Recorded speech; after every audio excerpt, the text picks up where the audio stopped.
Here we are. Extra Bases is back, and what a time. What a time it is to do our post draft recap.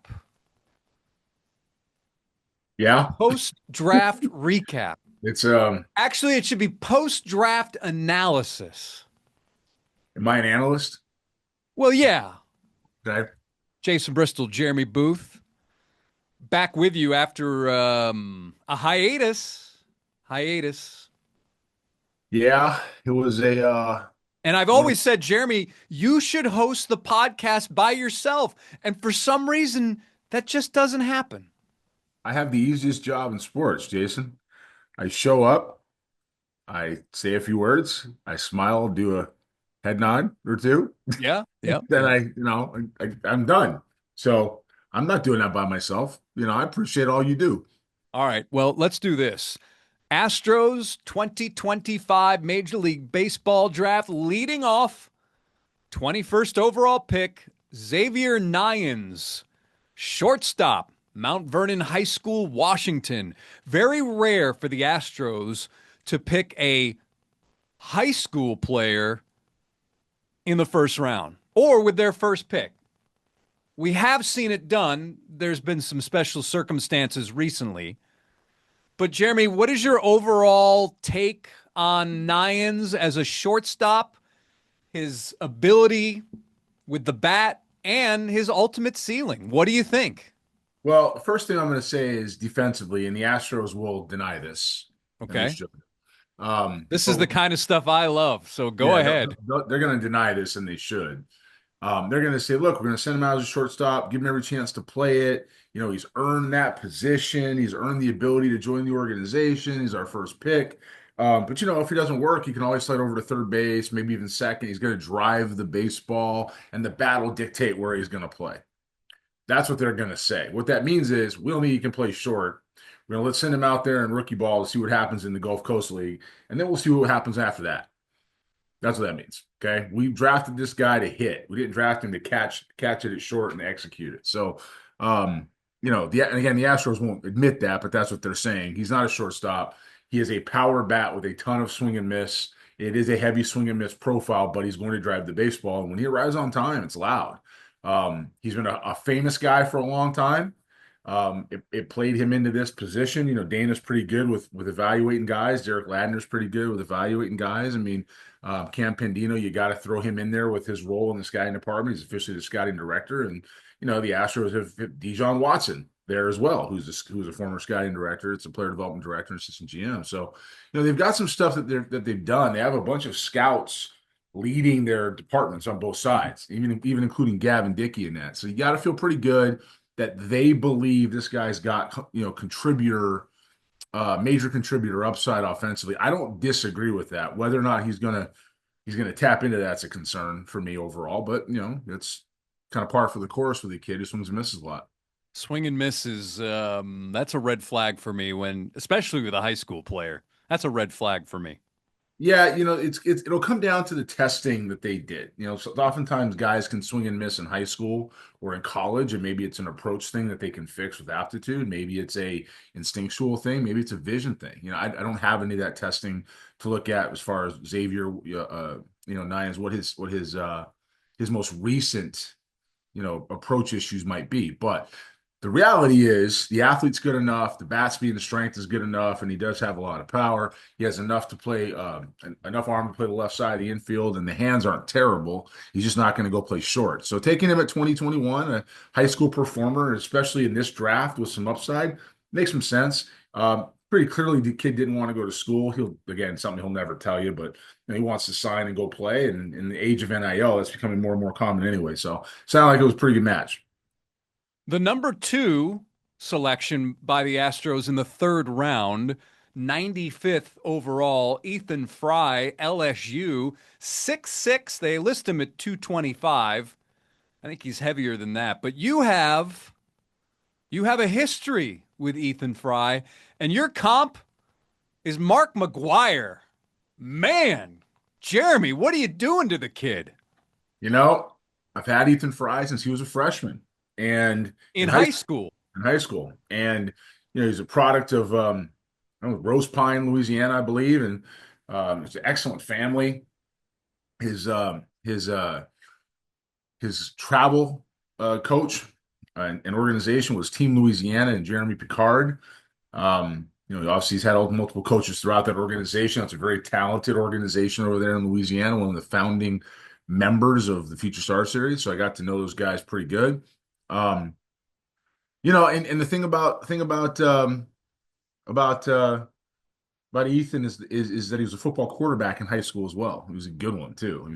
It's a makeup overall thing with him as far as his resilience, and you've seen that in LSU, the injury history that he's gotten past when the power began to show up. But I've had Ethan since he was a freshman in high school. Driving the baseball has never been a problem to all fields. The approach was McGwire-ish back then. The body's McGwire-ish as a rookie. You know what I mean? Whether or not he's going to play first base or play the outfield. So I think LSU had him in right field. He had plenty of arm, football quarterback, and he had plenty of ability to move. So, I don't think any of those are a question or concern. It was just a matter of where he was going to land. But Ethan Frey, that's a heck of a third-round pick. And so that's a pretty good job by the Astros. Was a catcher in high school? He Yes. caught a little bit in high school, but he was a first baseman the whole way. Like Okay. I had him do both. He was first baseman the whole way.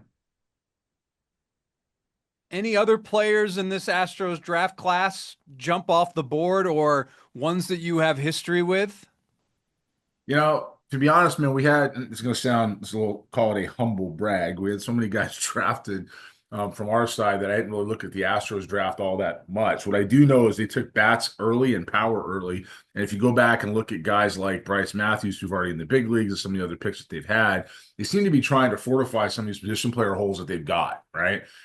Even in the trades, it's position player holes that they got, which is um, it's an interesting thought process with Dana to go get bats early, sign pitching, out of the Dominican or take college pitching later. That makes sense.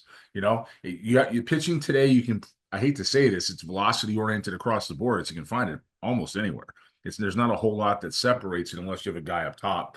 So no, nothing jumps out at me to say they had a bad draft or a good draft, but I do like what they did at the top, and I do like what they did early. The Astros selected 5 high school players in the draft. Neyens, Jace Mitchell, a catcher from Delaware, Elijah Farley, outfielder from Navarro High School in Texas. I believe they listed him as signed. I think he's already signed. Landon Arroyos, shortstop from Georgia, Joey McLaughlin, outfielder from Oklahoma. Yeah. All right.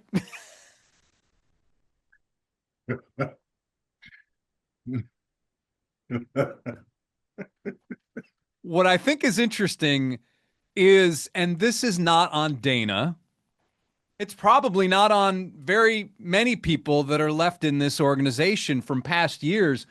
But Jeremy, when you look at this team's hit rate for high school players in the past, let's see, how far did I go back? 10 or so years? Yeah. Not good. Do you want me to run down some of these names and see? I think you'll be very interested to hear some of these names Okay. and the signing bonuses and what they got out of them.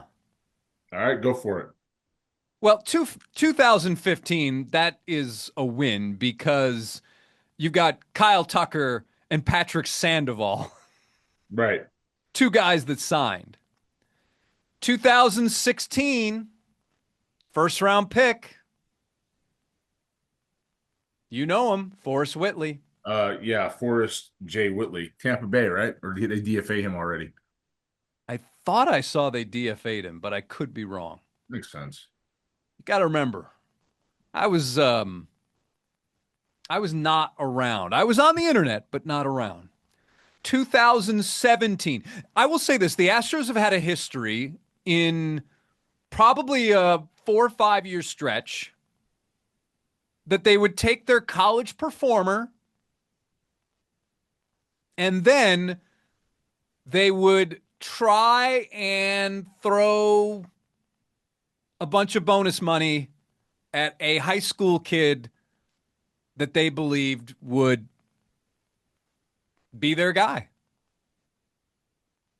Case in point, 2017, Joe Perez. Remember him? I do. They signed him for $1.6 million.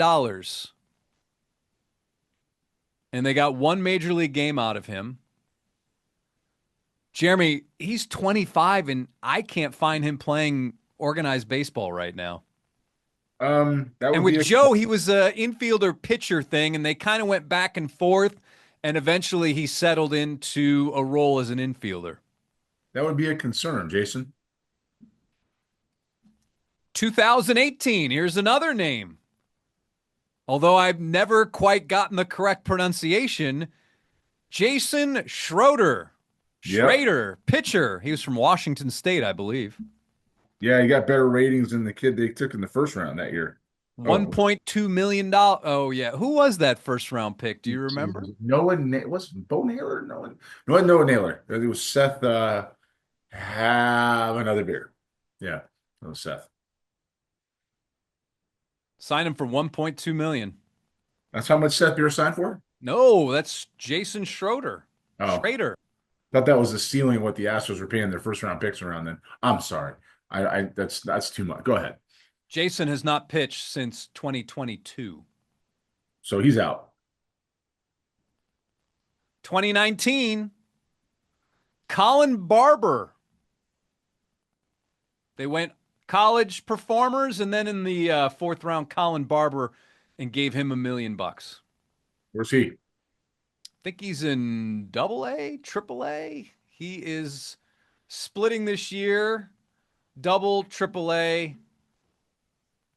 In AA, 45 strikeouts in 39 games, OPS of 652, with Sugarland OPS of 738 in 26 games.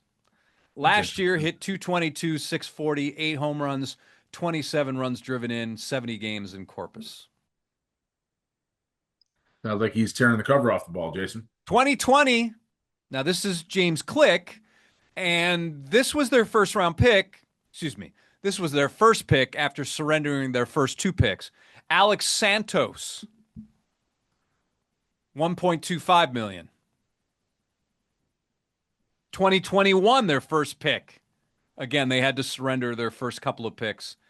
Tyler Whitaker, $1.5 million. Bishop Gorman High School. Yeah, no, I'm familiar. Go on. I had to see what Tyler was doing. He's 22 now. He's in high A or advanced A for Asheville. 204, 1 home run, 20 runs driven in, OPS of 615. 2022, Ryan Clifford, $1.2 million. Of course, he goes to the Mets in the Justin Verlander deal. Last year, the Astros took Chase Jaworski, infielder. I think they signed him for $500,000. But that's a lot of seven-figure guys with very little production out of them. Yeah, but it's also a lot of guys that were selected by scouting staffs who let me put this the right way. Scouting directors who got mad at me later because I said they weren't good picks. That's how I'll put that, you know? And I never forget the night I was sitting here in my house and I got a text from a former Astro scout with a different club who he was salty. He's like, we took this guy and that guy was good and this guy was good. You know, and you go back and you look at a Brady Aiken who has come up in conversation with you and me recently, right? He got hurt, just hurt a lot. You know, it was one of those things that doesn't work, and it hasn't happened all that often that your first pick overall gets hurt like that. The Astros knew there was a risk there, whether or not they, what obviously didn't factor into stopping them from taking the pick. But Brady was hurt. When you look at the guys since then, that's all just been bad evaluations, and they're better with college guys to that point because they use analytics so heavy. It's during that period of time. There wasn't a whole lot of scouting by feel or sight or instinct or makeup. They didn't believe in it. They thought it was voodoo stuff and that nobody could possibly do that. It had to be just, and then they turned around and, they've gone different places. And Mike Elias has gone to Baltimore, and I'm still going to be on the side of there's been mixed reviews over there because there's been a lot of good. Let's not forget there's been a lot of good. There's been some not so good, which is going to happen if somebody's there long enough. There's been a lot of good. And the draft is starting to creep upon him again, this time in pitching. Have they done anything on pitching? What have they done there? The bats have been a success. The bats in Baltimore that Mike's drafts he's led have been a win. But the pitching's been an issue. And so you go to this regime and you go to the Click regime, who's also very, numbers oriented. And we know the success in Tampa was had in the draft, largely because of it was a group effort, as they would all say, but it was largely because of the guy that built the Astros in the first place in the draft, right? Bobby Heck, and some of the stuff that he had done. And that's not disparaging anybody. It's just a fact, right? It's just a fact. So when you get into this group should have better success because they do things by feel and by voodoo magic and scout insight and all that stuff that people like to yell about on X that they don't think can exist. These guys do it that way, and that's how you get high school guys right. What is your current tally of players drafted this year or signed as free agents? Do you have a tally yet? The ones that have come up through the New Balance Future Star series? So, to talk, yes, I do. To talk about that, this is kind of how we do it, right? Okay. If a player was selected for a main event or a signature event, and we had them for longer than well, we had them for at least a year, okay, a cycle, right? Then we count them. Because clearly, when they go to college, we don't count them there. We just can't do it because we don't not do anything with them in college besides guidance. But we're over 70 and we're still counting. I think we're somewhere around the hundreds where we're going to land, probably just underneath. For this year? For just this year? Yeah, for just this year. I mean, we're counting up because it moves pretty quick. To this time, for the first year ever, they did 17 rounds in one day. Or well, first year in the last whatever amount of time. Since I've been scouting anyway or evaluating players at any point since 2005 or six that I can remember, this was the first time they did that many rounds in one day. And so it's day two was a long day, buddy. That was a long I know day. I tried to text you a couple of times and you're like, I'm at the draft. I'm at the Yeah, draft. I'm at the yeah, draft. that was a long day. So it'll be interesting to see when we finally catch up to everybody. Eric Snow went in the sixth round out of I want to say it was Auburn, and he's a kid that we missed until I saw it, and I love that kid. JoJo Parker was the Blue Jays first round pick, who's primarily Louisiana Knights, which was a partner program for us initially. Had him just a brief period of time when he was younger. Got to know him a little bit. Thankfully, his brother too. Brothers headed to Mississippi State. So, it's an interesting ride. With these guys, with 70 to 72, somewhere in there is where we're at now. We think there's closer to 100 based on names that we've scanned. Shoot, you had 8 Future Stars Series alum in the 2025 Major League Baseball Futures game. Yeah, it was a good year. I mean, it was a good year. I saw Slade. I saw, Slade Caldwell. I saw Brady Montgomery. I saw Connor Griffin, who was grown up. Yeah. Was grown up watching these kids grow up. I saw Alex Clemmy, who I remember seeing as a young left-handed pitcher take the mound in a Massachusetts ballpark in Brockton for an event we had. I saw.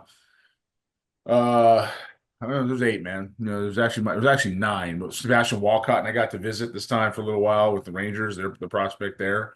It was pretty good. It was good to see all those guys and visit and talk to them and watch their preparation and takes you down memory lane a little bit, but I couldn't be happier for these kids. And lastly, and we'll do a lot more draft next time. Uh-huh. Jordan Yost. Are you familiar with him, the Detroit Tigers first round draft pick? A little bit. It was interesting, and this just jumped out at me because it was one of the first few paragraphs in the Detroit Free Press. He struck out just one time in 35 games this season in high school, and then he struck out just 2 times his junior season. And the article mentioned how the Tigers were basically with him for every single game of his senior season. And, it's just interesting. You talk about the swing and miss of Neyens. Is there too much to read into a kid who struck out once or twice or three times the past 2 seasons of high school baseball? No, I mean, it's a because nice story. It's a great story. yeah, there's not too much to read into that. It's just a high contact kid, Detroit Tigers, for me, have a very good scouting staff. And certainly when you're talking about the East Coast and Florida, you're talking about Mike Metcalf and you're talking about some of the area guys down there. Mike Metcalf's a cross checker. You're talking about, Mark Connor, who is a guy that I go back with a little bit, crossing paths, and I was a scouting director for the Tigers now. And you've got Rob Metzler, who kind of oversees the draft as an assistant GM, came out of Tampa Bay. They have a pretty good process, and they're not gonna want to see swings and misses. If Metcalf signs off on a player, I don't ever worry about it. As a side note for you to understand what Mike Metcalf has done, Mike Metcalf's dad is the historic coach at Sarasota High School, Clyde Metcalf, that recently retired a couple years ago. Mike was the recruiter at Florida State that recruited Cam Smith, as well as many of the other players for the 3 or 4 years he was there. Mike can evaluate, and if Mike thinks a guy can hit, probably hit. So I'm good with the Tigers pick. Even if I don't know Jordan Yost that well, I'm good with the Tigers pick because Mike said he's a good player. Does that make sense? And when it comes to somebody who makes consistent contact, you can't go wrong with somebody that allows the barrel to find the baseball. That doesn't seem like a bad trait to me. RJ Burgess is the scout who the headline reads, "How a Tiger scout basically lived at a high school to watch the Tigers' top draft pick." I think he was also the signing scout for Riley Green as well. Yeah, that's a nice story, and there's no question that RJ would have had a pivotal role in whether or not they took him or not. But they're doing something like that. They're making sure they're on him, and a lot of that's going to be making sure nobody else is on him. Right now, there's no way that happens. It's going to get out. People are going to go see him, but whether or not other people are on him there, is an afterthought. Tigers got their guy. They watched them play. He was a surprise to many in the area, from what I've heard down there, but he wasn't a surprise to the Tigers.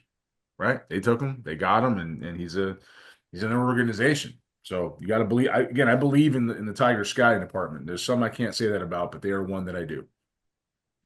All right, everybody. We're back,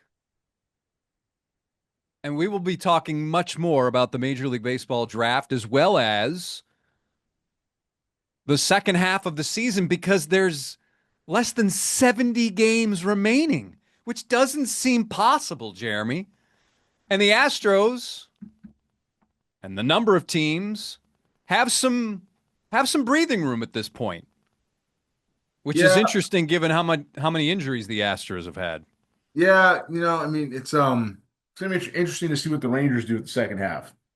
They're coming a little bit, and I have a vested interest in what happens with that club right now. So, I'm watching. It'll be interesting to see what happens.